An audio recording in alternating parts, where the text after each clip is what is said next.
কৃষ্ণ জয় গুৰু শংকৰ মাধৱ মাধৱ ভক্তি কোধা সন্ধানী সত্ৰ উপবিষ্ট মোৰ বৈকুণ্ঠত উপবিষ্ট মোৰ আজিৰ এই নামঘোষা পাঠৰ আমাক কীৰ্তন কৰিবলৈ আমাক আগবঢ়াইছে কৃষ্ণ। আজি এই নামঘোষাৰ সৰলীকৰণৰ কাৰণে আমাৰ গোলাঘাট জিলা শাখাৰ শ্ৰীমন্ত শংকৰদেৱ সংঘৰ সন্মানীয় উপ পদাধিকাৰ পৰম শ্ৰদ্ধাৰ শ্ৰী চন্দ্ৰ হাজৰিকা প্ৰভু দুখানি অভয় পদ পংকজত আমাৰ শতকোটি প্ৰণিপাত জনাই আমি আমাৰ এই নামঘোষা কীৰ্তনৰ বাবে আগবঢ়া হৈছে। কৃষ্ণ কৃষ্ণ কৃষ্ণ অ হৰি অ ৰাম কৃষ্ণ শংকৰ গুৰু হৰি ৰাম ৰাম ৰাম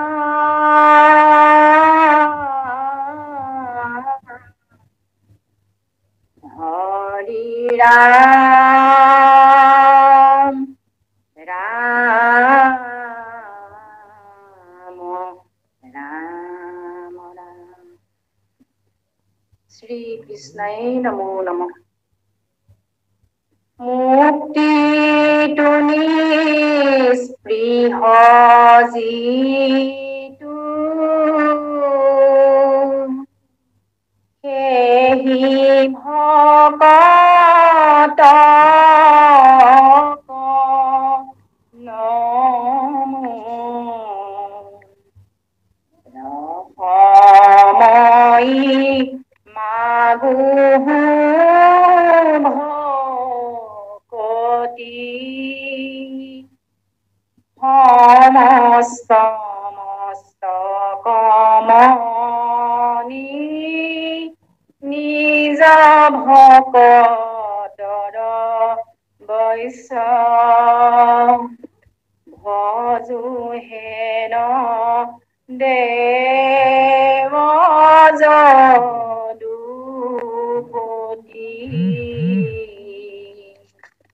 ৰাম ভজো হেন দেৱ যদুপতি।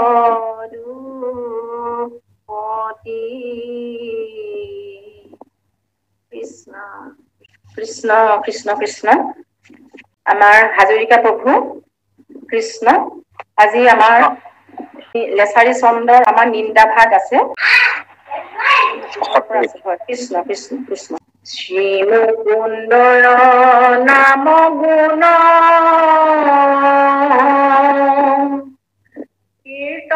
কীৰ্তন প্ৰকাশে যিদিশত সিদিশক প্ৰতি নমস্কাৰ যিটো কৰে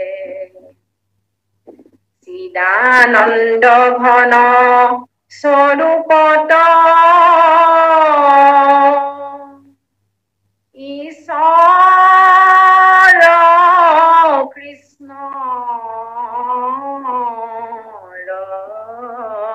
নিত্যাগত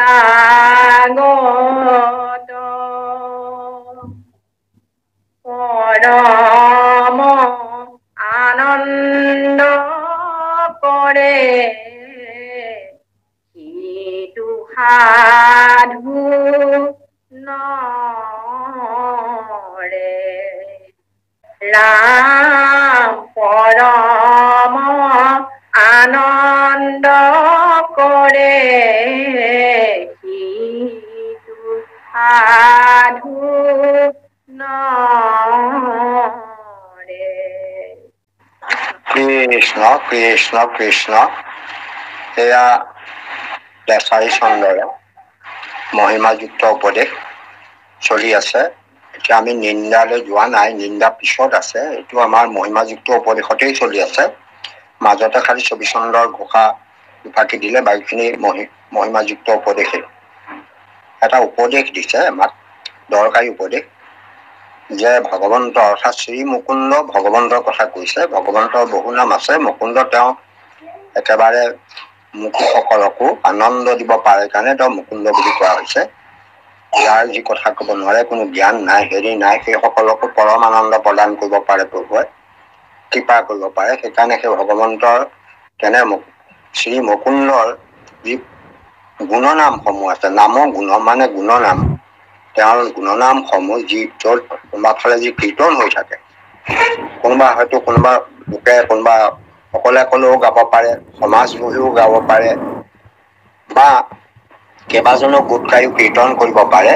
আপোনাৰ যদি সেইফালে আপুনি শুনা পায়, তেতিয়াহ'লে আপুনি অকণমান ৰৈ যিফালে প্ৰকাশ হোৱা কীৰ্তন শুনিছে সেইফালে চাই যদি এভাগি সেৱা কৰিলে। এতিয়া আমাৰ ধৰক নামত আমি নামঘৰত বহি আছো, হঠাতে দবাটো বজালেই আমি যেনেকৈ মানে ক'ৰবাত বহি থাকোতেও আমি ৰৈ দি পেলাই মনটো স্থিৰ কৰি সেইফালে এটা সেৱা নিবেদন কৰো, ঠিক সেইদৰে ক'ৰবাত নাম চলি আছে, কীৰ্তন চলি আছে, ভগৱন্তৰ গুণানুকীৰ্তন চলি আছে, আপুনি শুনা পালে, অন্যও গাব পাৰে, অন্য গালে সেইটো কৰিবলৈ কোৱা নাই, অকল ভগৱন্তৰ গুণ নাম জপ। আপুনি কোনোবাই হয়তো বিহু গীত গাই থাকিব পাৰে, কোনোবাই হয়তো অন্যান্য গীত গাই থাকিব পাৰে, সেইটো গীতৰ কথা কোৱা নাই। প্ৰভু ভগৱন্তৰ পৰম মংগল গুণনাম যদি ক'ৰবাত কীৰ্তন হৈছে, কোনে কৰিছে, কিয় কৰিছে, সেইটো 2 নম্বৰ কথা। কিন্তু আপুনি ভগৱন্তৰ নাম বুলি গম পালে, পোৱাৰ লগে লগে সেইফালে আপুনি মনটো স্থিৰ কৰি লৈ মানে একান্ত মনে সেইফালে আপুনি কাণখন দি শুনি আমি নমস্কাৰ কৰিবলৈ কৈছে, সেৱা জনাবলৈ কৈছে। কাৰণ সেইডোখৰ জেগা পবিত্ৰ জেগা, এটা পবিত্ৰ কাম কৰিছে। ভগৱন্তৰ নামতকৈ বিশ্ব দৰবাৰত হেনো একো পবিত্ৰ বস্তুৱেই নাই। তেনে নাম প্ৰকাশ হৈছে যেতিয়া সেই ঠাইডোখৰ পবিত্ৰ, সেই লোকসকল পবিত্ৰ, বায়ুমণ্ডল গোটেই মানে পবিত্ৰ হৈ গ'ল। সেইকাৰণে তালৈ সেইফালে চাই আপুনি যিজন লোকে সেইফালে চাই একান্ত মানে এটা নমস্কাৰ বা সেৱা জনায়, তেতিয়াহ'লে তেওঁ মানে কি হৈ পৰিব, তেওঁৰ হৃদয়খন একেবাৰে তেওঁৰ চিত্তটো আনন্দৰে পৰিপূৰ্ণ হৈ যাব। চিদানন্দ ঘন মানে ইমানেই পৰিপূৰ্ণ হৈ যাব আনন্দৰে চিত্তটো। চিদানন্দ শব্দটো চিত্তক আনন্দ প্ৰদান দিব কোৱাটো হৈছে। আমাৰ আনন্দ যেনেকৈ মনতো আহে, কিন্তু চিত্তত যিটো আনন্দ হয়, সেই আনন্দটো একেবাৰে গভীৰ আনন্দ। সেইটো একেবাৰে শৰীৰৰ গভীৰ ঠাইত আনন্দ পোৱাটো, সেই আনন্দটো অস্থায়ী আনন্দ নহয়। কেতিয়াবা আমি ঠাউকতে মনতো আনন্দ পাওঁ, কিন্তু সেই বেছি দেৰি নাথাকে। কিন্তু চিত্তত যিটো আনন্দ হয়, সেই আনন্দটো চিৰস্থায়ী হৈ যায়। সেইকাৰণে তাক নিত্যাগত বুলি কৈছে। নিত্যাগত মানে নিৰন্তৰ ভাৱে তেওঁ সেই আনন্দটো উপলব্ধি কৰি থাকিব পাৰিব। যদি সেইদৰে ভগৱন্তৰ গুণনাম কীৰ্তন কৰাৰ ফালে কাণখন দি একান্ত মনে তেওঁ যাবও নোৱাৰিব পাৰে, তেওঁ একান্ত মনে যি সেইফালে শুনি নমস্কাৰ কৰে, তেতিয়াহ'লে তেওঁ হৃদয়ৰ অৰ্থাৎ চিত্তটোক আনন্দৰে পৰিপূৰ্ণ হৈ পাৰিব।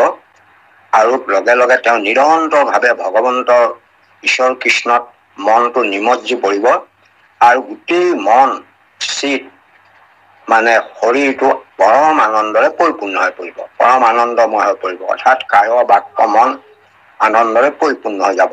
আৰু তেওঁ পৰিপূৰ্ণ হোৱা মানে সেইজনে সাধু হৈ পৰিব। যেতিয়া মানুহৰ হৃদয়ত পৰমানন্দৰ প্ৰকাশ হ'ব, পৰমানন্দৰ প্ৰকাশ কেতিয়া হয়, যেতিয়া ক'তো পাপ ভাৱ নাথাকিব, কপট ভাৱ নাথাকিব, কুৎসিত ভাৱ নাথাকিব, গোটেই শৰীৰটো যদি এটা পবিত্ৰ হৈছে, পবিত্ৰ অৱস্থাতহে আপুনি পৰম আনন্দ প্ৰকাশ হ'ব। এনেই আনন্দ এটা ক্ষণস্থায়ী আনন্দ এটা প্ৰকাশ পালে সেইটো বেলেগ কথা, কিন্তু স্থায়ী আনন্দটো তেতিয়াহে প্ৰকাশ পাব যদিহে শৰীৰৰ ভিতৰত কোনো পাপ ভাৱ, কপট ভাৱ, কুৎসিত ভাৱ, বেয়া ভাৱ এইবিলাক যেতিয়া নাইকিয়া হ'ব, তেতিয়া সেইটোকে পৰম পবিত্ৰ বুলি কয়। তেনে পৰম পবিত্ৰ অৱস্থাত আপোনাৰ এই তিনিওটা পৰম আনন্দত নিমজ্জিত হৈ যায়। তেতিয়া মানে সেই কায় বাক্য মন তিনিওটাকে নিয়ন্ত্ৰণ কৰে চিত্তটোৱে। তেতিয়া চিত্তটো আনন্দময় হৈ যাব, তেতিয়াহ'লে শৰীৰটো কায় বাক্য মন আনন্দৰে পৰিপূৰ্ণ হৈ যাব সেইজন ভক্ত। সেইকাৰণে তেতিয়া তেওঁ পৰম সাধু হৈ পৰিব। ইয়াত কৈছে যে সিটো সাধু নৰে, সেইজন সাধু হৈ গ'ল। সাধু মানে য'ত অসৎ নায়েই পবিত্ৰ, সেইকাৰণে সাধু বোলা হয়। যাত সৎগুণেৰে বিভূষিত, সমস্ত সৎগুণে তেওঁৰ শৰীৰত আছে, বেয়া গুণ নাই। আমাৰ ওপৰত কেতিয়াবা ভাল গুণো দুটামান আছে, বেয়া গুণো থাকে, কিন্তু সেইজনৰ কাৰণ কেলেই তেওঁ সেইটোলৈ শ্ৰদ্ধাটো এনেইটো নাহে। যিকোনো মানুহে নাম গুণ গাই থাকিলে কোনোবা এজন শ্ৰদ্ধা কৰিব। আমাৰ হৈছে যিসকলে ভগৱন্তৰ নাম গুণৰ প্ৰতি শ্ৰদ্ধাশীল লোক, তেওঁ যতেই নাম নুশুনক লাগিলে, সেই নামৰ লগে লগে তেওঁৰ মনটো একদম সেইফালে গুচি যাব, যিমানেই তেওঁৰ দৰকাৰী কাম নাথাকক। যেনেকৈ মহেশে কৈছে যে মোৰ ৰকাৰ আদি নাম শুনি পৰম প্ৰসন্ন হয় মন। মোৰ ৰকাৰ আদি নামবোৰ শুনিলেই মই মানে কিবা হৈ পৰো যে কিজনী এজনে ৰামেই বুলিব, বা ৰামটো কোৱাই নাই, ৰহে কৈছে, হয়তো কোনোবাই গৰু বুলিহে কৈছে বা অন্য শব্দহে উলিয়াব কৈছে। গতিকে তেওঁৰ নামটো যে ৰাম বুলিব, তাত তেওঁ ৰামক ভাল পায়, সেইজনো ৰামেই নাম লব নেকি এনেকুৱা ভাবি তেওঁ উৎকণ্ঠিত হৈ যায় সেই নামটো শুনিবলৈ। এতিয়া ভকতসকলে প্ৰভুক ভাল পায়, প্ৰভুতকৈ প্ৰভুৰ নাম বেছি ভাল পায়। গতিকে কোনো লোকে যি কাৰণতেই নলওক, আমাৰ সেইটো লোক তেওঁলোকৰ স্থানীয়ভাৱে কি ধৰণে লৈছে সেইটো পিছৰ কথা, কিন্তু লৈছেতো নাম। নামক কোনো অপবিত্ৰ কৰিব নোৱাৰে, কৰ্মতে লওক বা যতেই নলওক, তাত কোনো কথা নাই। কিন্তু নামটো যিটো বায়ুমণ্ডলত ভাষিত হল, আপুনি যেতিয়া একান্তভাৱে শুদ্ধভাৱে শ্ৰৱণ কৰিব, তেতিয়া সেই নামে আপোনাক ক্ৰিয়া কৰিবই। তেওঁলোকে সেই নামটোক যিসকলে লৈছে, যদি তেওঁলোকে কৰ্মকাণ্ডত বা অন্য দেৱতা উপাসনা কৰাৰ ক্ষেত্ৰত তেওঁলোকে নাম লৈছে, তেতিয়াহ'লে তাৰ অপৰাধটো তেওঁলোকে ভোগ কৰিব, সেইটো নামৰ অপৰাধ হ'ব। তেওঁলোকৰ কাৰণে নামৰ হ'ব, কিন্তু আপুনি শ্ৰৱণ কৰা মানুহজনৰ কাৰণে নামৰ অপৰাধ নহয়, কাৰণ আপুনি একান্ত মনে শ্ৰৱণ কৰিলে, আপুনি নামে শ্ৰৱণ কৰিছে, অনুষ্ঠানৰ লগত আপুনি জড়িত নহয়। আমাৰ মানুহে কয় কেতিয়াবা যে এইবোৰ নাম গাইছে, নাম গালে কিডাল হ'ব সিহঁতৰ, কিন্তু সেইবোৰ বাক্য কেতিয়াও কব নাপায়। নাম নামেই, নাম মানে সদায় ভগৱন্তৰ নাম সদায় পবিত্ৰ। আপুনি য'তে আছে শুনিলে আপোনাক কাম কৰিবই, কৰ্ণদি প্ৰৱেশ কৰি হৃদয়ত আপোনাৰ পাপ দহন কৰিবই। আৰু যিসকলে নামক অসৎ উপায়েৰে ব্যৱহাৰ কৰিছে, নামত কৰে পাপ বুদ্ধি, অষ্টাংগ যোগে তাৰ নাই সুধি, সেইসকল যিসকলে বেয়া ভাবে লৈছে তেওঁলোকৰ ফল তেওঁলোকে ভোগ কৰিব, কিন্তু দূৰৰ পৰা আপুনি শ্ৰৱণ কৰা লোকজনক কোনো অপকাৰ কৰিব নোৱাৰে। গতিকে আমাৰ কথা আছে যে আমি নামক ভাল পাওঁ, নাম যতেই নাথাকক, যিয়েই নলওক, যেনেকুৱা মানুহেই নলওক, আমি নামটো শ্ৰৱণ কৰাত আমাৰ কোনো অসুবিধা নাই। একান্ত মানে শ্ৰদ্ধা সহকাৰে আমি তাক শ্ৰৱণ কৰিব লাগে, কৰিলে আমাৰ হৃদয়টো নামেৰে পবিত্ৰ কৰিব আৰু চিত্তটো আনন্দৰে ভৰি পৰিব। তেতিয়া আমি শৰীৰত থকা সমস্ত পাপভাৱ নাইকিয়া হৈ আমি এজন সাধু মানুহ হিচাপে, পবিত্ৰ লোক হিচাপে আমি পৰিগণিত হব পাৰিম। গতিকে সেইকাৰণে নামৰ প্ৰতি আমাক শ্ৰদ্ধাৱান হবলৈ কৈছে। ভক্তসকলক কৈছে যে তোমালোক নামৰ লোক যেতিয়া, যতে যেনেকৈ কীৰ্তন নকৰক, তোমাৰ মানে যেনেকৈ দবা মাৰিলে আমি ৰৈ দিওঁ, যেনেকৈ জনগণ মনটো গালে সকলো মানুহ ৰৈ দিয়ে ৰাষ্ট্ৰীয় সংগীত শুনিলে, ঠিক আমিও নাম শুনিলে তেনেকে স্থিৰ হৈ সেইফালে চাই সেৱা কৰিব লাগে। এইটো আমাৰ কৰ্তব্য, কাৰণ আমি নামক শ্ৰদ্ধা কৰো, নামক ভাল পাওঁ। সেইকাৰণে আমাক ভক্তসকলক মহাপুৰুষ মাধৱদেৱে সকীয়াই দিছে। কেনে নাম লৈছে, কত লৈছে, কি নাম লৈছে, কি কাৰণে লৈছে, সেইটো পিছৰ কথা। যদি তুমি তাত নাম শুনিছা, কীৰ্তন শুনিছা, ঈশ্বৰৰ নাম কীৰ্তন হৈছে, তেতিয়াহলে তুমি তালৈ সেইফালে চাই সেৱা জনাই শ্ৰদ্ধা সহকাৰে তাক শ্ৰৱণ কৰিলে তোমাৰ চিত্তটো আনন্দৰে পৰিপূৰ্ণ হৈ যাব, তোমাৰ শৰীৰটো পবিত্ৰ হব, মন পবিত্ৰ হব, আৰু তুমি এজন নিজকে সাধু ব্যক্তি হিচাপে সদায় ঈশ্বৰক তোমাৰ স্পঞ্জ হৈ থাকিব, নিত্যাগত হৈ থাকিব। সেইকাৰণে তুমি কেতিয়াও মানে সেইফালে মানে হেৰি কৰিব নালাগে যে এইবোৰ কোনো দৰকাৰী নাম নহয়, অদৰকাৰী কামত নাম লৈছে, মই তাক হেৰি নকৰো। গতিকে সেইটো হল আমাৰ ভ্ৰান্ত ধাৰণা, যি যেনেকেই নলওক নাম নামেই সদায়, সেইটো দিশতহে ইয়াত গুৰুত্ব দিব গৈছে। কৃষ্ণ আই যাওকচোন পিছৰ হেৰিয়ালৈ, ঘোষলে।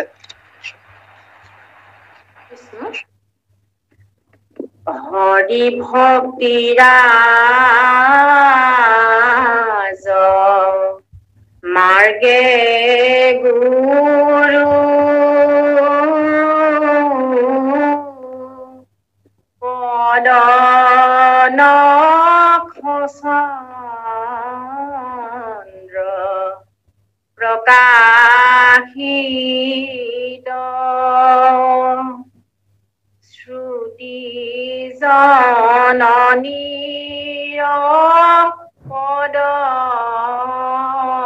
পথ অনুসৰি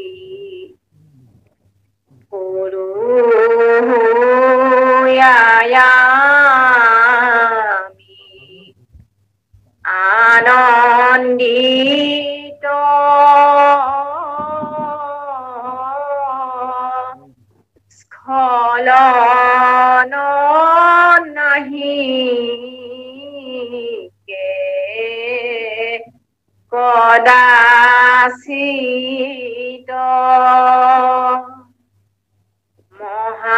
মহাজন সবে জানিবা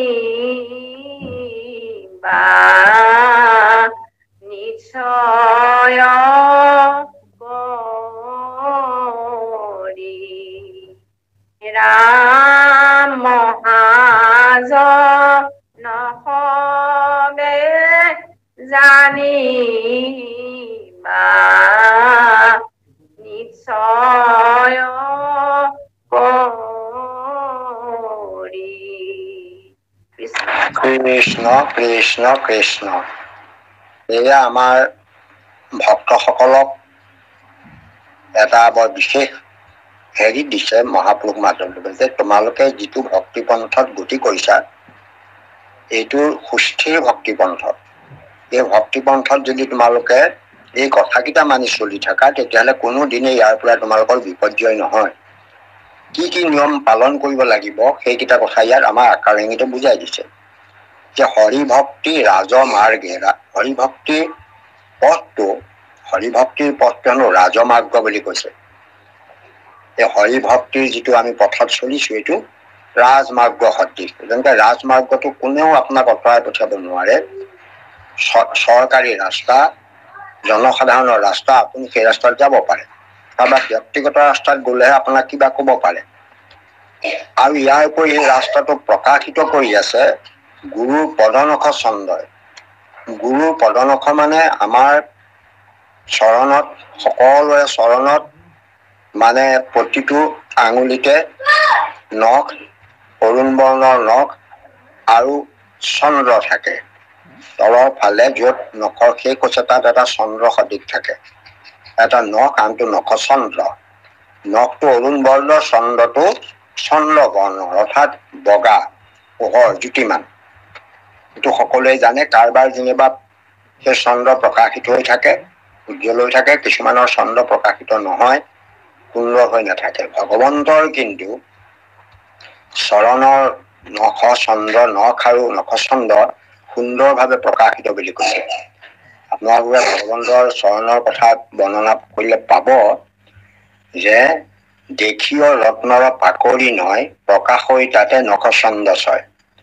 ভগৱন্তৰ চৰণৰ বৰ্ণনা কৰিবলৈ যাওঁতে কৈছে যে চৰণ, তেওঁ আঙুলি বিলাক কেনেকুৱা, ৰত্নৰ পাকৰি নিচিনা। ৰত্নৰ মানে ৰত্ন এবিধ, ৰত্নটো মূল্যৱান জানে, যাৰ জ্যোতি আছে তাক মানে নিজে নিজে প্ৰকাশিত হয়, আনকো প্ৰকাশ কৰিব পাৰে, সেইবিলাকে ৰত্ন হয়।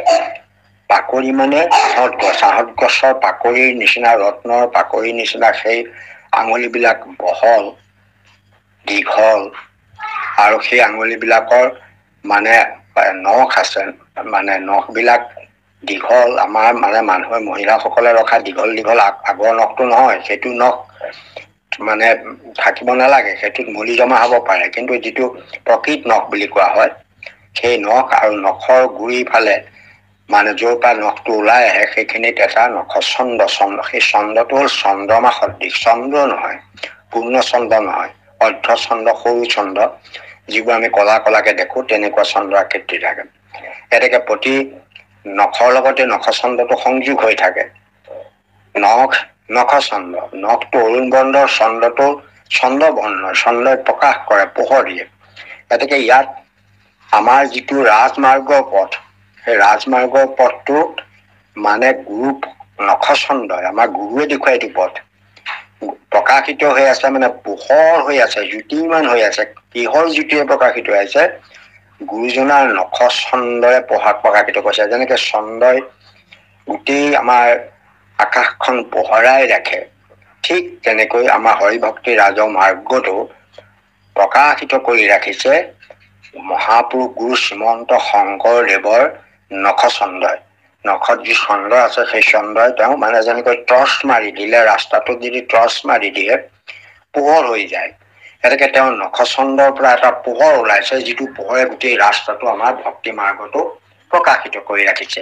তেনে অৰ্থত প্ৰকাশ কৰিছে আমাৰ মাৰ্গটো। পদ নখচন্দ প্ৰকাশিত আৰু শ্ৰুতি জননীৰ পদপথ অনুসৰি। এতেকে আপোনাৰ খবৰ ৰাস্তাটো ৰাজমাৰ্গ পোহৰ হৈ আছে, জুতি খাবলৈ ভয় নাই, গুৰুৱে নখচন্দই প্ৰকাশিত কৰি থৈছে, আপুনি তাত আগবাঢ়িব খুজিছে, কোনো অসুবিধা নাই, ৰাজমাৰ্গ। আৰু তাৰ লগে লগে আপোনাৰ তাত প্ৰকাশিত হৈ আছে, আন্ধাৰ নহয়। তাতে আৰু আপোনাক কিন্তু কেইটামান কথা কৈছে যে আপুনি কিন্তু মানে শ্ৰুতি জননীৰ পদ পথ যিটো নিৰ্দেশনা আছে সেইবিলাক আপুনি মানি চলিব লাগিব। যেনেকৈ ৰাস্তাত যাওঁতে গাড়ী চলাওঁতে ৰাজমাৰ্গ বুলি মই যেনে তেনে গাড়ী চলাম নহব, বাওঁফালে চলাব লাগিব, চিগনেল মানিব লাগিব, যিবোৰ নীতি নিয়ম সেইবোৰ মানি যাব লাগিব। খোজ কাঢ়োতেও তেনেকে বাওঁফালে যাব লাগিব, কোনোবা গাড়ী চাই আহিলে আঁতৰি দিব লাগিব, ইত্যাদি ইত্যাদি যিবোৰ নিৰ্দেশনা আছে সেইবিলাক মানি চলিব লাগিব। এতিয়া হৰিভক্তি মাৰ্গটো ৰাজমাৰ্গ হলেও ইয়াত শ্ৰুতি অৰ্থাৎ বেদে আমাক কিছু নিৰ্দেশনা দিছে, কোনটো পথেৰে যাব লাগে, কোনটো কৰিব লাগে, কোনটো কৰিব নালাগে। সেইখিনি শ্ৰুতি জননীৰ পদপন্থ অনুসৰি, পদপন্থ মানে পদৰ নিৰ্দেশনা, যিবোৰ ব্যৱস্থা, যিটো কেনেফালে কেনেকে যাব লাগে, কেনেকে যাব লাগে। যেনেকৈ আমাক কিছু বাণী কৈছে যে হৰিভক্তি মাৰ্গত তুমি আহিব খুজিছা, এতিয়া এইকেইটা কাম নকৰিবা। যেনেকৈ আমাৰ শৰণতে সকলোকে এটা কথা কৈ দিছে যে অন্য দেৱ দেৱতাক আমি সেৱা কৰিব নোৱাৰিম, অন্য দেৱী দেৱ নকৰিবা, সেই মূৰ্তিকো আমি চাব নোৱাৰিম আৰু মূৰ্তিকো নাচাবা তাত, আৰু গৃহতো প্ৰৱেশলৈ মানা কৰিছে, তেনেধৰণৰ কৰ্মমাৰ্গীয় অনুষ্ঠানৰ গৃহ নপঠিবা, তাত প্ৰসাদো নাখাবা। এইবোৰ কৰিলে ভক্তি হৈবে ব্যভিচাৰ, অৰ্থাৎ আপুনি পদপন্থত গলেও স্খলন হৈ যাব, আপুনি ৰাজমাৰ্গত গলেও গুৰুৱে আপোনাক ৰাস্তা দেখুৱাই থাকিলেও আপুনি তাৰ পৰা স্খলন হোৱাৰ ভয় আছে। সেইকাৰণে আমি সেইখিনি কাম কিন্তু হৰিভক্তি মাৰ্গত শ্ৰুতি জননীৰ নিৰ্দেশনা খিনি আমি মানি চলিব লাগিব। শ্ৰুতি জননীৰ পদপন্থ অনুসৰি যিবোৰ নিৰ্দেশনা দিয়ে সেইবোৰ মানি চলিলে, সেইবোৰ মানি চলি থাকিলে আপোনাৰ কোনো চিন্তা নাই, ফুৰু হুয়া আমি আনন্দিত, স্খলন নাহিকে কদাচিত, মহাজনসভা জানিবা নিশ্চয়, তোমালোকে নিশ্চয় কৰি জানিবা, তোমালোকৰ এই ভক্তি মাৰ্গত চলিলে কোনো ধৰণৰ সমস্যাই তোমালোকক অপকাৰ কৰিব নোৱাৰে। যিহেতু ইয়াত গুৰু নখচন্দৰ প্ৰকাশটোক লবই লাগিব, গুৰু নোলোৱাকে আপুনি গতি কৰিব নোৱাৰিব।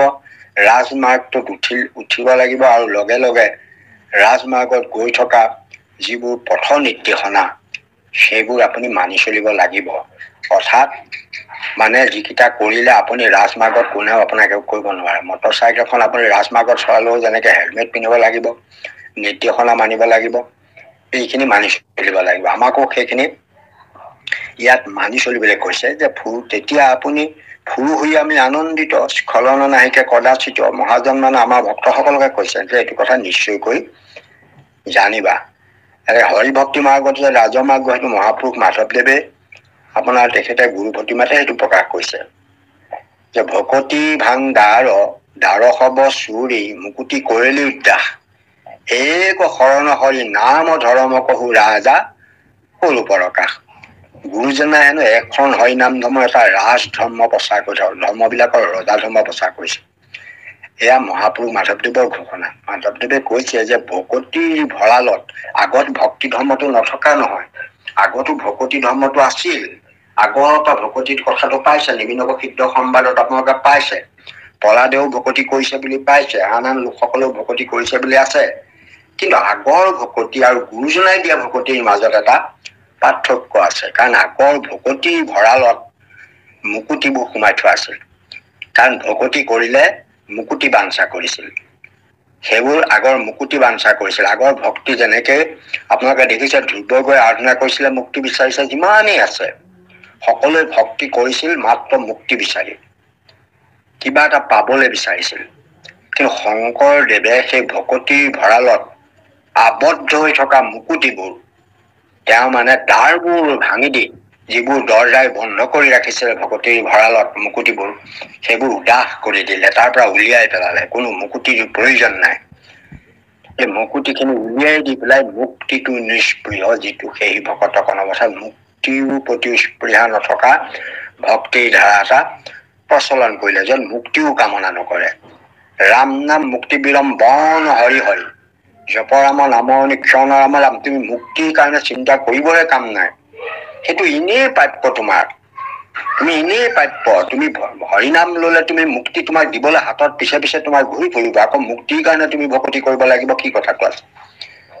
এতেকে মহাপুৰুষ শংকৰদেৱে এটা নিষ্কাম ভক্তিৰ দ্বাৰা প্ৰচাৰ কৰিলে, য'ত মুক্তিৰো কোনো কাম নাই। সেইকাৰণে ভকতিৰ ভঁৰালৰ দৰ্জাবোৰ ভাঙি দি দ্বাৰ সব চুৰি মুকুতি কৰিলো উদাস। উদাস মানে বাহিৰলৈ উলিয়াই পঠিয়াই দিলে, কোনো মুক্তি নাইকিয়া কৰি দিলে।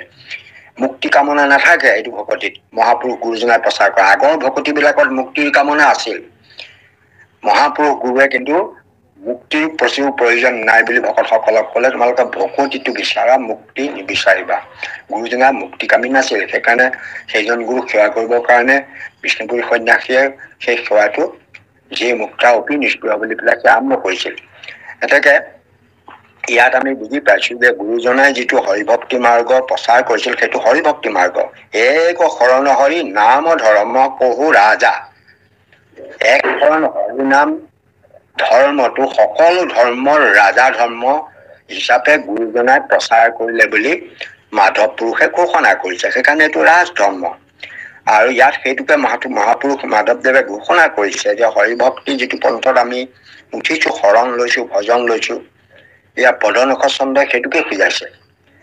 পদনখ চন্দ্ৰৰ তত্ত্বটোৱে সেইটোকে বুজাইছে, মানে শৰণ ভজন, পদ আৰু নখ, এই দুটাই শৰণ ভজনে আপোনাক নিৰ্দেশনা দিয়ে ভক্তি মাৰ্গত, কেনেকে ভক্তি কৰিব লাগে। আশ্ৰয় লবই লাগিব, শৰণ লবই লাগিব, আৰু ভজনা কৰিবই লাগিব। তেতিয়াহে হৰি ভক্তিৰ মাৰ্গত আপুনি যাব পাৰিব। লগে লগে ভক্তি মাৰ্গৰ নিৰ্দেশাৱলী বিলাক, নীতি নিয়ম বিলাক মানিব লাগিব, তেতিয়াহে আপুনি ভক্তি মাৰ্গত কোনো স্খলন নোহোৱাকৈ আগবাঢ়ি যাব পাৰিব। সেই কথাকেইটা ইয়াত গুৰুত্ব দিছে। ইয়াৰ প্ৰধান কথাটো হল যে আমি যিটো ভক্তি মাৰ্গত আছো, সেইটো হৰি ভক্তি মাৰ্গ বুলি কয়। আৰু এই হৰি ভক্তি মাৰ্গ বা পথটো ৰাজমাৰ্গ সদৃশ, ৰাজপথৰ সদৃশ, আজিকালি ক'ব দৰে নেশ্যনেল হাইৱে নিচিনা। আৰু এই ৰাস্তাটো প্ৰকাশিত কৰি ৰাখিছে, দিন নাই ৰাতি নাই সকলো সময়তে ইয়াক প্ৰকাশিত কৰিছে গুৰুৰ পদনখ চন্দ্ৰ। গুৰুৰ পদৰ নখ চন্দ্ৰ, পদ মানে বুজিছে চৰণ, সেই চৰণৰ যি আঙুলি আছে, আঙুলিৰ যি নখ চন্দ্ৰ আছে, সেই চন্দ্ৰৰ জ্যোতিৰে প্ৰকাশিত কৰি ৰাখিছে। যদিও তত্বপূৰ্ণ কথা, গুৰুৰ বাণীয়ে, পদনখ চন্দ্ৰ মানে গুৰুৰ যিখিনি আমাৰ বাণী, গুৰুৱে আমাক যিবিলাক ভক্তি মাৰ্গৰ বাণী দিছে, কি কৰিব লাগে, কি কৰিব নালাগে, ভক্তি কেনেকে কৰিব লাগে, ঈশ্বৰৰ চিন্তা কেনেকে কৰিব লাগে, ঈশ্বৰৰ নাম কেনেকে লব লাগে, শুদ্ধ চিত্ৰে যিবোৰ দিছে, সেইবোৰ হৈছে গুৰু বাণী বিলাকেই আচলতে আমাৰ মানে ৰাস্তাত প্ৰকাশিত কৰি ৰাখিছে। সেইবোৰ পদনখ চন্দ্ৰ। গতিকে সেই পথেৰে আমি মানে গৈ আছো, কিন্তু গৈ থাকোতে আমি সদায় সেই হৰিভক্তি মাৰ্গত ৰাস চলিলে যিখিনি মানে ভক্তি, হৰি ভক্তি, ভক্তিত বেভিচাৰ হোৱা, ভক্তিত অনাচাৰ হোৱা, ভক্তিত মানে ভুল পথে গুচি যোৱা, এনেকুৱা কামবোৰ আমি কৰিব নালাগিব। এইবোৰ কাম কৰিলেই আমি তেতিয়া ভক্তি বেভিচাৰ হোৱাৰ লগে লগে আমি কেতিয়া স্খলিত হৈ গুচি যাম। সেইকাৰণে আমি স্খলন নহবলৈ হলে শ্ৰুতি জননী, সেইটোকে বেদ মানে বেদৰ কথা কৈছে। শ্ৰুতি জননীয়ে অৰ্থাৎ বেদে আমাক কিছুমান ৰাস্তা দেখুৱাইছে, যিখিনি কথা মহাপুৰুষ শংকৰদেৱে আমাক শাস্ত্ৰৰ যোগেদি এখন নীতি আদৰ্শ ৰক্ষা কৰিবৰ কাৰণে কি নিয়ম পালন কৰিব লাগিব, সেইবিলাক আমাক গুৰুজনাই লিপিবদ্ধ কৰি গৈছে। গতিকে সেইমতে আমি চলিলে হৰি ভক্তি মাৰ্গত কেতিয়াও আমাৰ স্খলন নহয়। এই কথা আমাক নিশ্চয় কৰি জানিবা, নিশ্চয় কৰি, নিশ্চয় মানে খাটাং কৰি জানিবা, খাটাং কৰি জানিবা যে মই হৰি ভক্তি মাৰ্গতে আছিলো, গৈ আছিলো, কিন্তু মোৰ এনেকুৱা হৈ গল, এনেকুৱা দুৰ্দশা হৈ গল, মই দেখোন ভক্তিত গতি নেপালো, বা মই গতি পাবগৈ নোৱাৰিলো।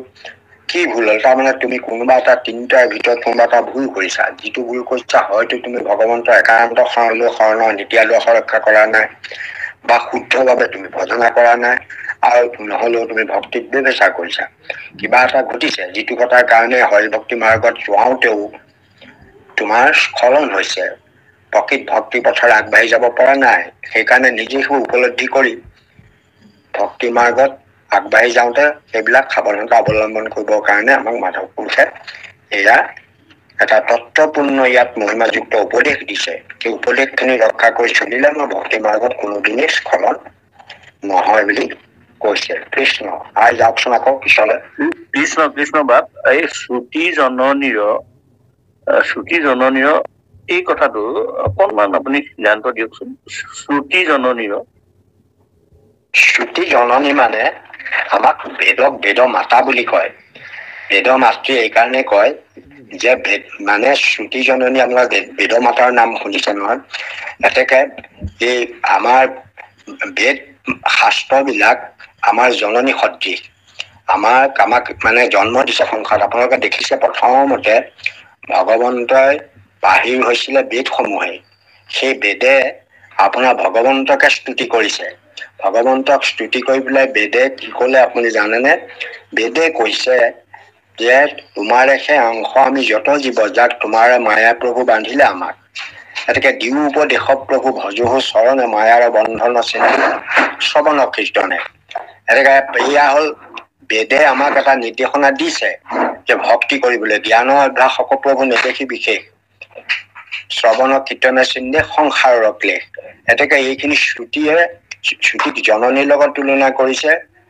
আৰু আমাক আচলতে ভক্তসকলক মানে প্ৰকৃততে ভগৱন্তৰ যিসকল ভক্তসকল হল বেদৰ পৰাই সৃষ্টি হৈছে। বেদক ব্ৰহ্ম বুলি কয়। মানে বেদক আপোনালোকে চাব, শাস্ত্ৰত পঢ়িলে পাব, বেদক ব্ৰহ্ম বুলি কৈছে। বেদ এনে ব্ৰহ্ম প্ৰথমতে। বেদ মানে জীৱকো বেদ বুলি কয়, ব্ৰহ্ম বুলি কয়। প্ৰথম সৃষ্টি বেদকে সৃষ্টি কৰিছে। সেই বেদকে আকৌ ব্ৰহ্ম বুলিও কয়, জীৱ বুলিও কয়। যেতিয়া জীৱটো মানে একেবাৰে শুদ্ধ হৈ থাকে, জীৱটোত যেতিয়া মায়াই যেতিয়া মানুহক তাক হেৰি নকৰে, মায়াই যেতিয়া তাক মানে আৱৰি নলয়, তেতিয়ালৈকে জীৱ মুক্ত, জীৱটোক নিত্য জীৱটোক ব্ৰহ্ম বুলি কয়। আৰু বেদো তেতিয়া ব্ৰহ্মই আছিল। এতেকে সেই একেই মানে সেইকাৰণে বেদে নিজক প্ৰথমে বেদ বুলি কলে, পাছত গৈ পেলাই জীৱ বুলি কৈছেগে। কাৰণ জীৱ বুলি কেলে কলে জানেনে? যেতিয়া মায়াই বান্ধি দিলে লগে লগে ব্ৰহ্ম হৈ নাথাকিল। কাৰণ প্ৰথমতে বেদ বুলিয়েই কলে যে আমি প্ৰথমতে বেদ বুলিয়েই কৈ গৈছে। বেদেই স্তুতি কৰিছে, কৈছে যে প্ৰভু চাত তুমি কেনেকৈ সমস্ত জগতক চৈতন্য কৰা আৰু আমাকো তুমি চৈতন্য কৰি দিলা। কিন্তু পাছলৈ গৈ পেলাই বেদেই কলেগে যে আমি তোমাৰে আপুনি সৰ্জিলা চৰাচৰ দেহা যত সমস্ত ঐশ্বৰ্য বাবে আছে সমস্তত, আৰু তাৰমানে তোমাৰ সেই অংশ আমি যত জীৱ, যাক তোমাৰ মায়া প্ৰভু বান্ধিলে আমাক। তাৰপিছত তেওঁলোকে জীৱ বুলি পৰিচয় দিলে বেদে। কাৰণ কেলে দিলে জানেনে? তেওঁলোক মায়াত আবদ্ধ হৈ গল, মায়াই মানে বেৰি পেলালে। সেইকাৰণে সেই মানে শ্ৰুতি শব্দটো প্ৰথমে আৰম্ভ হৈছে, যিটো মানে বেদ বুলি যাক কোৱা হৈছে।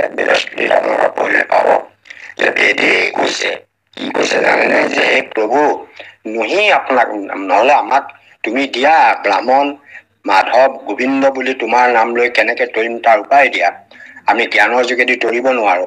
গতিকে বেদেই এইটো প্ৰকাশ কৰি দিছে যে তোমাৰ নাম ললেহে আমি তৰিব পাৰিম। বেদস্তুতি পঢ়িলে আপোনালোকে পাব, বেদেই কৈছে যে আমি কোনো উপায়েৰে নহলে গতি নাপাওঁ। গতিকে বেদেই বোলক, ব্ৰহ্মই বোলক, জীৱৰ বোলক মূলতে একেটাই।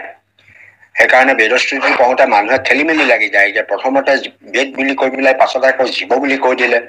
তাৰমানে যেতিয়াই মায়াৰ বান্ধনলৈ আহি গল তেতিয়া জীৱ হৈ পৰিল। তেতিয়া জীৱ হোৱাৰ কাৰণে তেওঁলোকে মানে মায়াৰ সংসাৰত বান্ধিলে। সেইকাৰণে ভগৱন্তক প্ৰাৰ্থনা কৰিবলগীয়া হৈছে যে প্ৰভু আমাকেই মায়াৰ বন্ধনৰ পৰা খোলা। গতিকে বেদে যিটো প্ৰথম স্তুতি কৰিছিল জীৱক খুলিবৰ কাৰণে, মায়া বন্ধন খুলিবৰ কাৰণে, আৰু সেই মায়া বন্ধন খোলাৰ উপায়টো তেওঁলোকেই কৈছিলে যে শ্ৰৱণ কীৰ্তনৰ বাহিৰে কোনো উপায় নাই। সেইকাৰণে ইয়াত বেদক শ্ৰুতি জননী বুলি কোৱা হৈছে। বেদ আচলতে আমাৰ মাতৃসকলে যেনেকৈ পুত্ৰ বা ল'ৰা ছোৱালী বিলাকক তুলি তালি ডাঙৰ দীঘল কৰে, খুৱাই বোৱাই ডাঙৰ দীঘল কৰে, ভাল নীতি জ্ঞানৰ কথা শিকায়, ঠিক তেনেকৈ বেদেও জীৱসমূহক প্ৰতিপাল কৰিলে। কৰি মানে জীৱবিলাক যাতে সৎ পথেৰে সৎ চিন্তাৰে ভগৱন্তমুখী হব পাৰে তাৰ জ্ঞান দিলে কাৰণে বেদক মাতৃ বুলি কৈছে। মানে ভগৱন্তমুখী কৰিলে বেদেই। সেইকাৰণে বেদক মাতৃৰ লগত তুলনা কৰিছে। মানে মাতৃয়ে যেনেকৈ পুতেকক পিতৃ পৰিচয় দিয়ে, ল'ৰা ছোৱালী বিলাকক পিতৃ পৰিচয় দিয়ে, ঠিক এই জীৱসমূহকো এই বেদৰ বাণীসমূহে বেদৰ যোগেদি ভগৱন্ত যে জগতৰ ঈশ্বৰ পৰম ঈশ্বৰ তেওঁৱে এই পৰিচয়টো দিলে। সেইকাৰণে বেদক ইয়াত জননী বুলি কোৱা হৈছে। জননীয়ে যেনেকৈ পিতৃ পৰিচয় দিয়ে পুত্ৰসকলক, ঠিক তেনেকৈ ল'ৰা ছোৱালীবিলাকক, ঠিক তেনেকৈ বেদেহে জীৱবিলাকক ঈশ্বৰৰ সন্ধান দিলে। সেইজনে পৰম ঈশ্বৰ, তেওঁকে সেৱা কৰিব লাগে। সেইকাৰণে ইয়াত জননী বুলি কোৱা হৈছে। তাৰমানে শ্ৰুতিক জননীৰ লগত তুলনা কৰিছে। কৃষ্ণ কৃষ্ণ। নিন্দা শ্ৰীমন্ত শংকৰে প্ৰকাশিলা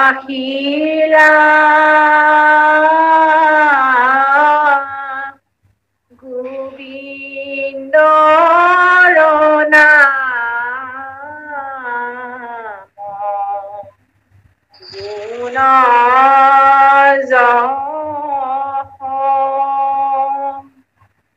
জগতৰ লোকে পৰম আনন্দে গাৱে। হেনয় শংকৰ গুৰু বিনে কমল কাৰনে আন জনে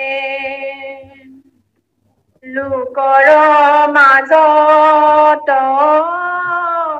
আপুনি গুৰু বোলাৱে।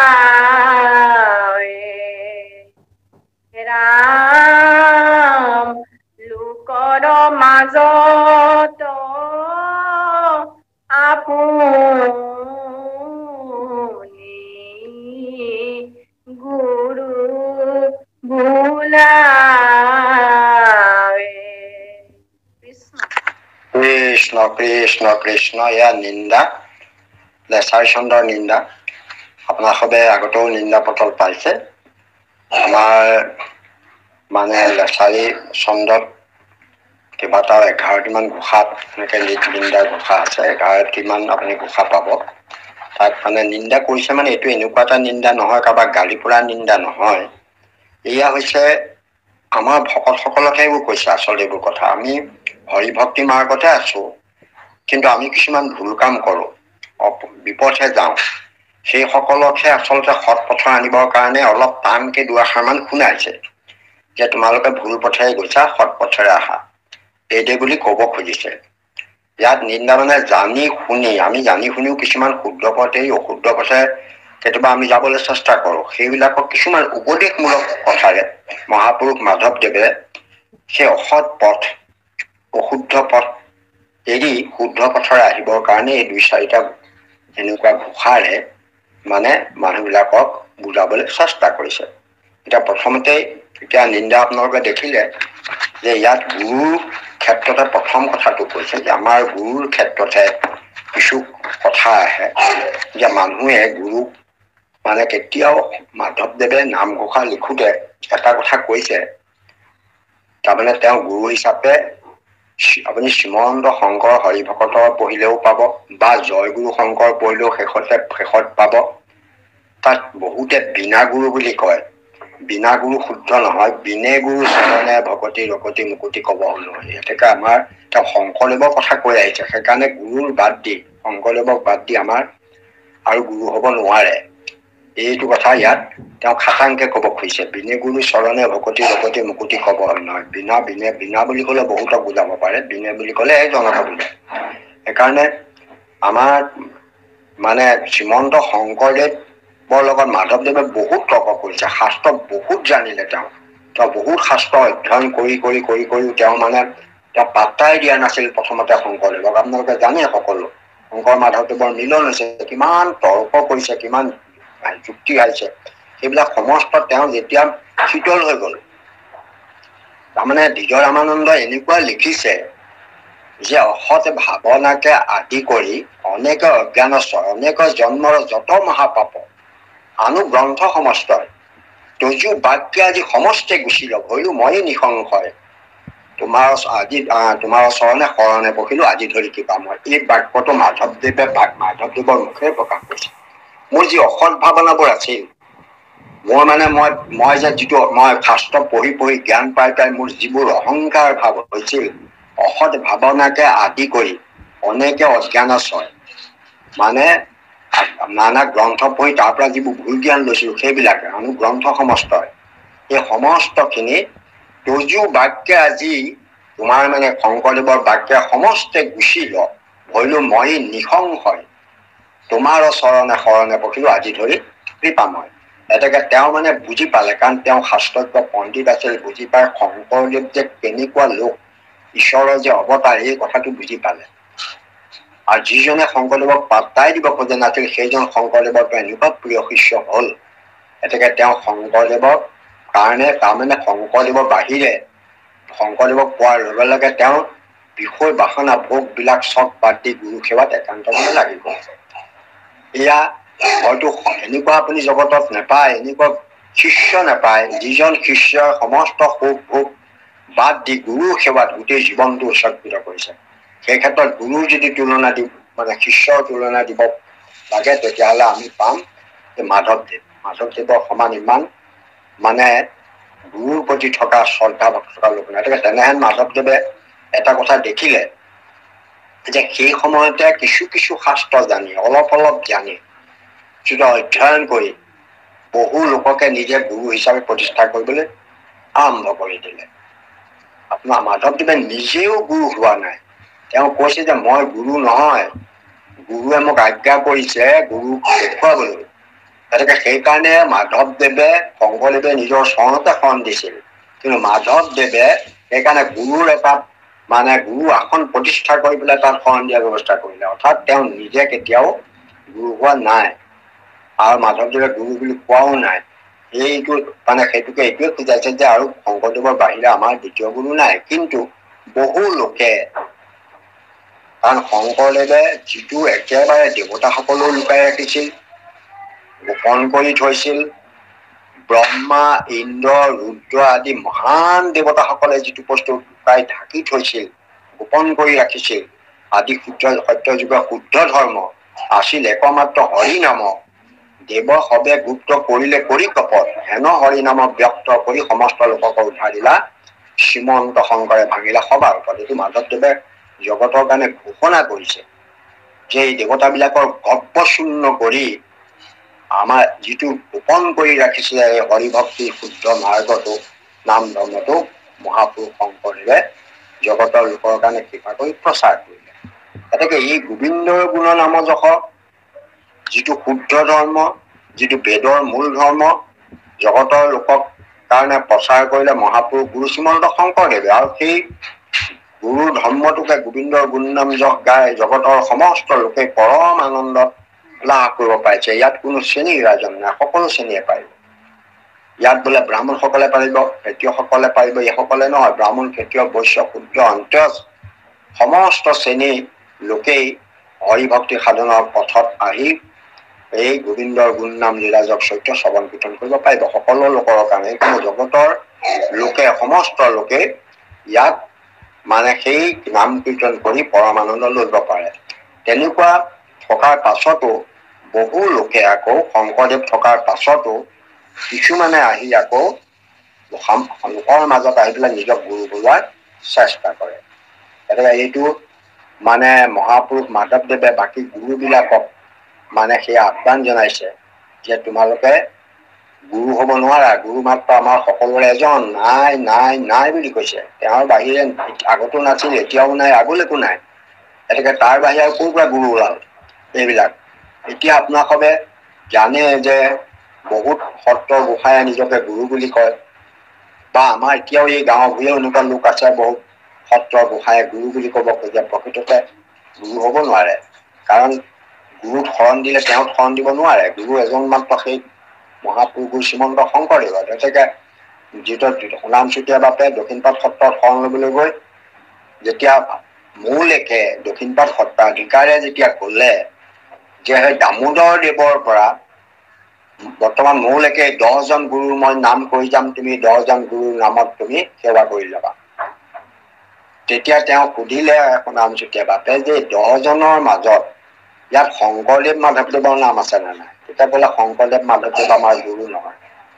তেতিয়া তেওঁ সেই দণ্ডবতৰ পৰা আঁঠু ললে, আঁঠু লৈ পেলাই যে মোৰ ঘৰত কীৰ্তন ঘোষা আৰু শাস্ত্ৰ আদি আছে, এতেকে মই শংকৰদেৱ মাধৱদেৱক মানো, এতেকে য'ত শংকৰদেৱ মাধৱদেৱ নাই তাত মই শৰণ ল'ব নোৱাৰো বুলি ওলাই গুচি আহিল। এতেকে এইদৰে যিটো কথা সনাতন ধৰ্মৰ মুখপত্ৰত আমাৰ গড়মূৰ সত্ৰাধিকাৰ আগৰ পীতাম্বৰদেৱ গোস্বামী, মই সনাতন ধৰ্মৰ মুখপত্ৰখন বহু সৰুতে লৈছিলো, তাত সেই মানে গুৰুসকলৰ বহুত ভুল তেওঁ উল্লেখ কৰিছে। বিশেষকৈ এটা প্ৰবন্ধ মই বহু জেগাত দিলো, সেইটো হৈছে যে মানে এই কি কয় গুৰু ধৰ্ম প্ৰসাৰত গুৰুসকলৰ 10টা ভুল, 10টা ভুলৰ ভিতৰত তেওঁলোকে নিজকে গুৰু বুলি কোৱাটো 1 নম্বৰত দিছে। শংকৰক বাদ দি নিজকে গুৰু বুলি কোৱাটো আছে 10টা ভুল। এইদৰে তেওঁ 10টা ভুল এই সত্ৰৰ গোসাঁইবিলাকক আঙুলিয়াই দিছে। একমাত্ৰ ব্ৰহ্মসংহতি বুলি কোৱা গুৰু ব্ৰাহ্মণ গোসাঁই সেই পীতাম্বৰদেৱ, এইজন পীতাম্বৰদেৱ গোস্বামী আউনীআটী সত্ৰৰ কথা কোৱা নাই, মই আগৰ পীতাম্বৰদেৱ গোস্বামী আমি দেখিছো। গড়মূৰ সত্ৰৰ সত্ৰাধিকাৰ আছিল, বৰ পণ্ডিত মানুহ আছিল, তেওঁ জেলো খাইছিল। সেই পীতাম্বৰদেৱ গোস্বামীয়ে একেবাৰে গুৰুজনাৰ শুদ্ধ সেৱক আছিল। তেওঁ এনেকুৱা এটা কাহিনীও লিখিছিল, মই পঢ়ি পাইছিলো, যে এসময়ত হেনো কোনোবা এখন সত্ৰত দুজন মানে ককাই ভাইৰ মাজত কাজিয়া লাগিল। কাৰণ এখন দামী গাঁও আছে, তেওঁ লিখাৰ পৰা পঢ়ি পাইছিলো, সেই দামী গাঁওখনত মানে ঘৰৰ মানুহবোৰ ধনী ধনী। সেই গাঁওখন যেতিয়া শিষ্যবোৰ তেওঁলোকে ভাগ কৰে বোলে গোসাঁইবিলাকে, যেতিয়া তেওঁলোক দুজন ককাই ভাই বেলেগ হলে এই গোসাঁই দুজনে কলে যে এইখন গাঁও মই লৈছো, সেইখন গাঁও তই লৈছো, এই বুলি চহৰৰ নাম দি লয় তেওঁলোকে। সেই চহৰখন সেই ধনী গাঁওখন দুঘৰকে লাগে।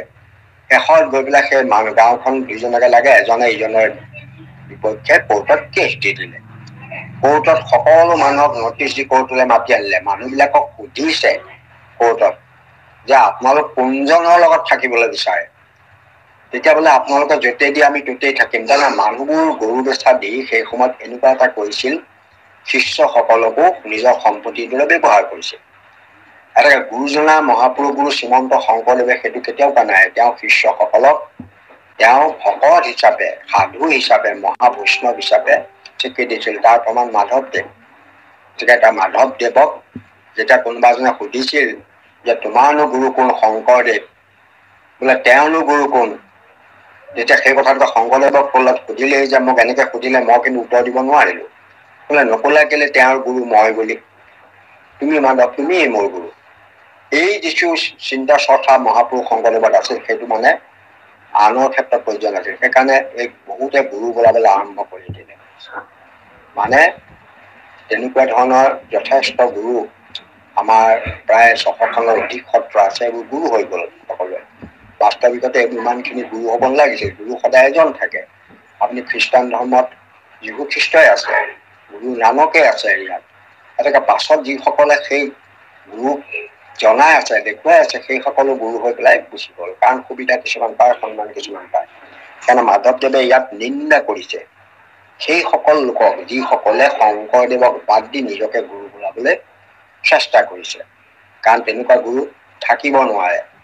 আপোনালোকে দেখিছে যে সাৰ্বভৌম ভট্টাচাৰ্য বুলি এজন, তেওঁ জ্যোতিষত পণ্ডিত আছিল। তেওঁ নিজৰ পৰিচয় দি পেলাই লিখিছে যে সাৰ্বভৌম ভট্টাচাৰ্য জ্যোতিষত সাৰ, দেৱী উপাসক আছিল লহুদুৰাচাৰ, শংকৰ সংগে বহু বাদক কৰিলো বাদভংগ হৈয়া শাস্ত্ৰ পঢ়িবা কৰিলো। কণ্ঠভূষণেও শংকৰদেৱৰ তৰ্ককে শাস্ত্ৰ পঢ়িবলৈ গৈছিল। বহুত পণ্ডিতে গৈছিল, সেইবিলাকে কিন্তু তাত গৈ পেলাই গম পালে যে শংকৰদেৱ ঈশ্বৰৰ অৱতাৰ। সেইকাৰণে সেইসকলে আহি পাছত ইয়াত ঘোষণা কৰিলে সেই বাকীসকলক যে শংকৰৰ বাহিৰে আমাৰ আৰু কোনো গুৰু নাই, শংকৰে ঈশ্বৰৰ অংশে আহি ইয়াত আৱিৰ্ভাৱ হৈছে, তেওঁৱেই আমাৰ ঈশ্বৰ, তেওঁৱেই গুৰু, তেওঁকে আমাৰ যিটো তত্ত্ব বস্তু হৰিনাম ভক্তি দিছে সেইটো আমি একান্ত মানে গ্ৰহণ কৰিব লাগে।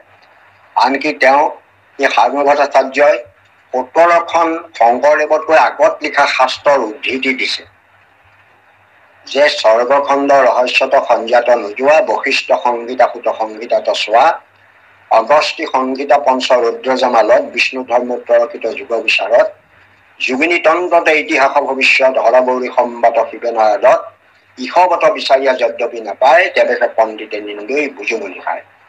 এতেকে পৰম্পৰাগত তন্ত্ৰটো শংকৰদেৱৰ অৱতাৰ কথাটো আছে। শ্ৰীমন্ত ঈশ্বৰদেৱৰ পূৰ্বদেশৰ বিৰাজতে ধৰ্ম সনাতন দৰ্শ প্ৰকাশ স্বীকৃতি মণ্ডলে অকৃত কৰ্ম নাশৰ সৎসংগে লগতে লৰা ভগৱান এইদে বুলি সেই শাস্ত্ৰবিলাকৰ এটা উদাহৰণ দি দি পেলাই লোকসকলক বুজাইছে। গতিকে শংকৰদেৱ মানে ভগৱন্তই আহি কৃষ্ণই আহি নন্দ শ্ৰীকৃষ্ণক সাক্ষাৎ এনেকৈ আহি ইয়াত মানে নন্দ আহি কুসুম্বৰ ভূঞা হৈছে, যশোদাই আহি সত্যসন্ধা হৈছে। তেওঁলোকে মানে গৰ্ভজাত নাপালে কাৰণে দুখ কৰিছিল, সেই কৃপাটো ভগৱন্তই কৰিলে।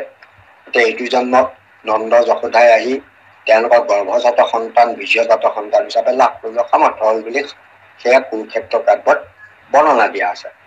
এই ঘটনাবিলাক ধুনীয়াকৈ বৰ্ণনা কৰিছে শ্ৰীমন্ত শংকৰদেৱ কোন নামৰ এখন গ্ৰন্থ বৈষ্ণৱ পণ্ডিত কোষেশ্বৰ কলিতাই লিখিছিল, যাৰ ওপৰত তেখেত মোৰ শহুৰেই হয়। তেখেতৰ মানে ওপৰত গোচৰ চলাইছিল, গোচৰত কিন্তু তেখেতেই জিকিলে। গতিকে এইবিলাক ঘটনা বহুত ঘটি গৈছে আগত, সেইবিলাক লৈ এতিয়া আমাৰ সেই মহাপুৰুষ গুৰুজনাৰ দিৱসতো বহুত গুৰুৱে শংকৰদেৱক হেৰি কৰিবলৈ চেষ্টা কৰিছিল। তাৰপিছত দামোদৰ দেৱেও, তেওঁ ব্ৰাহ্মণ আছিল, সেইকাৰণে দামোদৰ দেৱেও ভাবিছিল তেওঁকে মানে দায়িত্ব দিব, কিন্তু তেওঁক দায়িত্ব নিদিলে। তাক পোনপটীয়াকে কাকৈ দায়িত্ব দিয়া নাই। যেতিয়া মানে ৰমানন্দক মানে সকলোৱে সুধিলে যে তোমাৰ পিতৃয়ে কিবা কৈছিল নেকি তেওঁ বৰষুণটি হোৱাৰ পাছত, বোলে মোক একো কোৱা নাই, মই খালি মোৰ পিতৃক মই কৈছিলো যে মোক আপুনি একো নিদিলে। যে তোক দেখোন মই চবেই দিলো, ধন সম্পদ ঐশ্বৰ্য বিভূতি ঘৰ মাটি বাৰী সা সম্পত্তি তোৰা তহঁতৰ এইবিলাক। বোলে নহয় নহয় মোক সেইটো বিচৰা নাই, মোক পৰকালৰ বিধ নিদিলে। বোলে পৰকালৰ বিধ মই এতিয়া মোৰ ওচৰত নাহে, মই যাবলৈ ওলালো। এতিয়া তই এটা কাম কৰিবি, কিবা যদি ল'ব খোজ সেই পৰকালৰ বিধ মই সমস্ত খিনি মাধৱক দিলো, এটা মাধৱৰ পাই লবি। এই বাক্যটো কোৱাৰ লগে লগে সকলোৱে মাধৱদেৱক মালা পিন্ধাই দিলে, অৰ্থাৎ গুৰুআসনত বহুৱাই দিলে। তাতেই দামোদৰ দেৱে মনত দুখ পাই আঁতৰি গুচি গল আৰু সেইটো ব্ৰহ্ম সংগতিৰ সৃষ্টি কৰিলে। এতেকে এয়াই হৈছে মানে সেই সংগতি ভেদৰ কাৰণ। আৰু সেই ব্ৰহ্ম সংগতি বিলাক ব্ৰাহ্মণ গোসাঁই সত্ৰ ব্ৰাহ্মণ মানে গোসাঁই হল, আৰু তেওঁলোকে শংকৰদেৱক নমনা আৰম্ভ কৰি দিলে। অকল পীতাম্বৰদেৱ গোস্বামীহে ব্ৰহ্মসত্ৰৰ তেওঁ শংকৰদেৱক মানিছিল। গতিকে এইবিলাক ঘটনা বহুত ঘটি আছে। সেইবোৰ কথাৰ কাৰণে মহাপুৰুষ মাধৱদেৱে সেই সময়টোতো লিখিবলৈ বাধ্য হল যে শংকৰদেৱৰ বাহিৰে আনবোৰ কিয় গুৰু ওলাল। অৰ্থাৎ সেই দামোদৰকে মুখ্য কৰি যিসকলে সেই সময়ত হৰিদেৱ এইবিলাক গুৰু হৈছিল, সেইসকলৰ সম্পৰ্কে তেওঁ এইবিলাক আঙুলিয়াই পেলাই সেইটোকে কব খুজিছে যে শংকৰ বাহিৰে গুৰু নাই। শংকৰদেৱে গুৰু ধৰ্ম প্ৰচাৰ কৰিছে, হৰিনাম ধৰ্ম প্ৰচাৰ কৰিছে, গোবিন্দৰ নাম গুণ গাইছে, জগতৰ লোকে গাই তাত আনন্দ লাভ কৰিছে, তাৰ বাহিৰে আৰু আন গুৰু হব নোৱাৰে। সেইকাৰণে তেওঁ সেইসকলৰ প্ৰতি এটা নিন্দা সূচক বাক্য কৈছে যে তেওঁলোকে সমাজত কিয় গুৰু বোলাবলৈ আহিছে সেই বুলি আক্ষেপ কৰিছে। ইয়াত আগতেও বহুত দিছে তেওঁলোকৰ মন তেনেকুৱা নিন্দা বাক্য, মানে পদৰ হেৰি কি কয় চুটিচন্দ্ৰটো আছে। এতেকে এইটো দেখুৱাইছে যে আমাৰ শংকৰদেৱৰ বাহিৰে আমাৰ কোনো গুৰু নাই। যদি কোনো গুৰুৱে নিজকে গুৰু বুলি প্ৰতিষ্ঠা কৰিব খুজিছে, তেওঁলোকক গুৰু হিচাপে আমাৰ ভকতসকলে কেতিয়াও মান্যতা দিব নালাগে। গুৰুজন হয়তো কব যে আমাৰ কোনোবা এনেকুৱা লোকো ওলাই যায় সময়ে সময়ে যে তেখেতটো গলগৈ এতিয়া, গতিকে তেখেতৰ যোৱাৰ পাছত আমাক গাড়ীত গুৰু এজন লাগে, এইদে বুলি ওলোৱা বহুত গুৰু ওলাই গৈছে। আপোনাৰ কৃষ্ণ গুৰুৱে নিজক গুৰু বুলি কৈছিল সেইদে বুলিয়ে যে তেওঁ এইবিলাক কৰি থৈ গল, শংকৰদেৱ গলগৈ, গতিকে শংকৰদেৱ নাই, এতিয়া আমি এইবিলাক আকৌ দিবলৈ আমাকে আজ্ঞা কৰিছে, এনেকে বুলি বহুতে কব খোজে। আচলতে সেইটো নহয়, গুৰুজনে নিজেই কৈছে ক'ত থাকিবা বুলি কলোতে আপুনি যোৱাৰ পাছত ক'ত পাম আমি আপোনাক। কৃষ্ণক যেনেকে সুধিছিলে উদ্ধৱে ভাগৱতত থাকিম বুলি কলে, আৰু যেনেকে মাধৱ পুৰুষে শংকৰদেৱক সুধিছিল যে আপুনিতো যাবগৈ প্ৰভু, আমি ক'ত পাম আপোনাক সদায়, তেতিয়া কৈছে শুনিও মাধৱ মোৰ থাকিবাৰ স্থান, দশম কীৰ্তন মোৰ মূৰ্তিৰ সমান, নিপুণ যিজন গুৰু মহাপয়, দশমে কীৰ্তনে মোকে দেখিবে নিশ্চয়। তাৰমানে তেওঁ দশম শাস্ত্ৰ কীৰ্তনৰ মাজতেই শংকৰদেৱ থাকিব বুলি কৈ গল। এতিয়া আমাৰ শংকৰদেৱ এই শাস্ত্ৰৰ মাজতে আছে, সেইকাৰণে শাস্ত্ৰৰ মাজত আছে, এতিয়া তেওঁ আমাৰ মাজত প্ৰত্যক্ষ আছে বুলি লৈছে। তাৰ বাহিৰে বেলেগ এজন আকৌ কায়িক গুৰুৰ আমাৰ প্ৰয়োজন আহিব নোৱাৰে। সেইকাৰণে মাধৱদেৱে এইটো এটা আমাক সাৱধান বাণী শুনাই সেই সকল লোকক নিন্দাসূচক বাক্য কৰিছে যে তোমালোকে গুৰু হোৱাৰ চেষ্টা নকৰিবা। কৃষ্ণ আই যাওকচোন।